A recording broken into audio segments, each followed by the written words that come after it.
বিসমিল্লাহিৰ ৰহমানিৰ ৰহিম।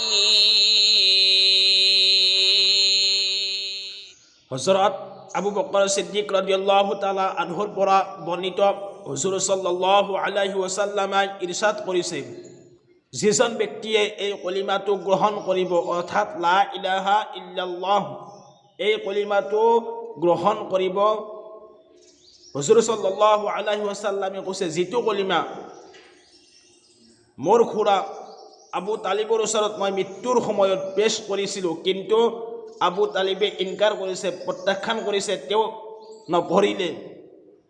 যিজন ব্যক্তিয়ে এই কলিমাটো গ্ৰহণ কৰিব পঢ়িব সেইজন ব্যক্তিৰ কাৰণে মুক্তিৰ উপায় হ'ব। অৰ্থাৎ এটা হাদিছত আহিছে, যিজন ব্যক্তিয়ে অৰ্থাৎ এই কলিমাটো লা ইলাহা ইল্লাল্লাহ যিজন ব্যক্তিয়ে পঢ়িব গ্ৰহণ কৰিব সেইজন ব্যক্তিয়ে এদিন নহয় এদিন নিশ্চয় জান্নাতুত যাব।